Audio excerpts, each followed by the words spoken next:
پاکستان میں سردی آ رہی ہے کہ جا رہی ہے، وہاں بھی برف پڑی جہاں اتنی ٹھنڈ نہیں ہوتی تھی۔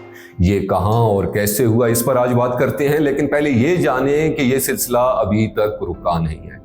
پاکستان میٹرولوجیکل ڈپارٹمنٹ کا کہنا ہے کہ بارشوں اور برف باری کا ایک سلسلہ 30 جنوری سے لے کے 2 فروری تک رہے گا اور یہ بالائی علاقوں بشمول گلگت بلتستان کو اپنی لپیٹ میں لے گا۔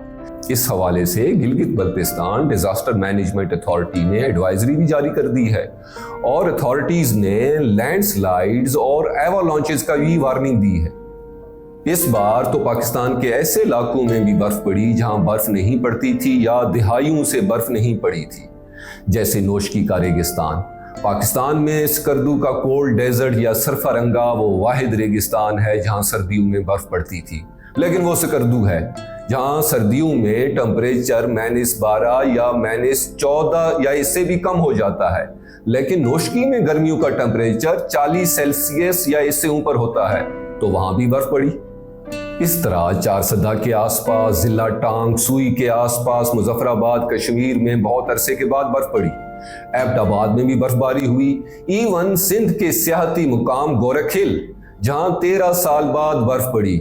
آپ نے شاید ہی سنا ہو کہ سندھ میں بھی برف باری ہوتی ہے۔ گورکھ ہلز کیرتھر رینج میں سندھ اور بلوچستان کے بارڈر پر کراچی سے 433 کلومیٹر کے فاصلے پر ایک ہل اسٹیشن ہے۔ اس کی اونچائی سطح سمندر سے 1734 میٹر یا 5628 فٹ ہے۔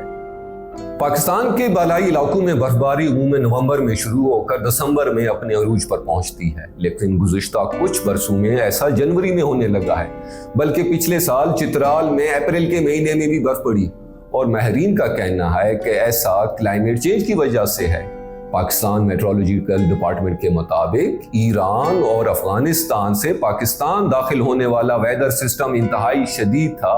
اس کی وجہ سے پاکستان کے ان علاقوں میں بھی اس بار برف باری ہوئی جہاں عموماً برف باری نہیں ہوتی۔ ویدر سسٹم سے مراد وہ قدرتی نظام ہے جو موسم میں تبدیلیوں کا باعث بنتا ہے۔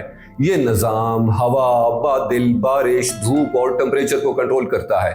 ماہرین کے مطابق یہ غیر معمولی برف باری لا نینا ویدر پیٹرن کی وجہ سے ہے، جو ایک قدرتی موسمیاتی نظام ہے۔ یہ بحر الکاہل یا پیسفک اوشن کے پانی کے ٹھنڈا ہونے کی وجہ سے شروع ہوتا ہے اور دنیا بھر میں غیر معمولی موسمیاتی تبدیلیوں کا باعث بنتا ہے۔ یہ کبھی بہت زیادہ بارش اور کبھی خشک سالی کا باعث بنتا ہے، اور ہر بر اعظم یا کانٹیننٹ پر اس کے اثرات مختلف ہوتے ہیں۔ پاکستان میں طویل ڈرائی سپیل کے بعد متعدد علاقوں میں اس لیٹ سنو فال نے ایک جوش و خروش کو جنم دیا۔ ریکارڈ توڑنے کے دعوے ہوئے، پولر ورٹیکس کے دعوے کیے جا رہے تھے۔ پولر ورٹیکس دراصل قطبین یعنی نارتھ اور ساؤتھ پول کے ارد گرد ایک ایئر سرکل ہے۔ یہ کولڈ ایئر سرکل ہے۔ لو پریشر کا یہ ٹرینڈ آرکٹک اور انٹارکٹک ریجنز میں ہوتا ہے، جو موسمیاتی تبدیلیوں کے تحت کبھی کبھی اتنا انسٹیبل یا غیر مستحکم ہو جاتا ہے کہ یہ پولر ریجن سے باہر نکل کے دوسرے علاقوں میں چلا جاتا ہے، جس سے شدید سرد موسم اور برفباری ہو سکتی ہے۔ اور یہی ٹرینڈ پولر ورٹیکس کی وجہ سے یہ آج ہم امریکہ اور رشیا میں دیکھ سکتے ہیں، جہاں پر برفانی طوفان آئے اور شدید برفباری ہوئی۔ رشیا میں 5 میٹر تک برف ریکارڈ ہوئی، اور بعض ناقبت اندیش یہ بھی کہنے لگے کہ دیکھیں پاکستان میں اتنی ٹھنڈ پڑی، برف باری ہوئی، کلائمیٹ چینج کا شور و غوغا ایک ڈرامہ ہے یا ڈھکوسلا ہے، اور امریکی صدر نے بھی یہی کہا۔ لیکن میٹرولوجسٹ کا یہ کہنا ہے کہ یہ باتیں گمراہ کن ہیں۔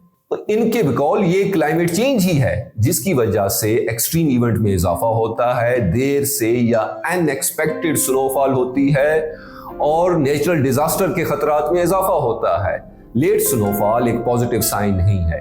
ہندوکوش، کراکرم، ہمالیہ، HKKH ریجن میں گزشتہ 3 سالوں سے کم برفباری ریکارڈ ہوئی، اور اس سال بھی یہی ہوا۔ HKKH کے علاقے یہ وہ علاقے ہیں جہاں پر سردیوں میں اچھی برف ضرور پڑنی چاہیے، کیونکہ گلیشیئرز وہاں ہیں اور دریاؤں کا پانی ان علاقوں سے ڈاؤن سٹریم میں آتا ہے۔ دریائے سندھ کا 60 سے 70% پانی کراکرم اور ہمالیہ کے گلیشیئر سے آتا ہے، لیکن ان علاقوں میں برفباری کم ہوئی۔ پاکستان میٹرولوجیکل ڈپارٹمنٹ کے مطابق مجموعی طور پر برفباری کی سطح اب تک اوسط سے کم ہے، جو انسٹیبل ویدر کو ریپرزینٹ کرتا ہے۔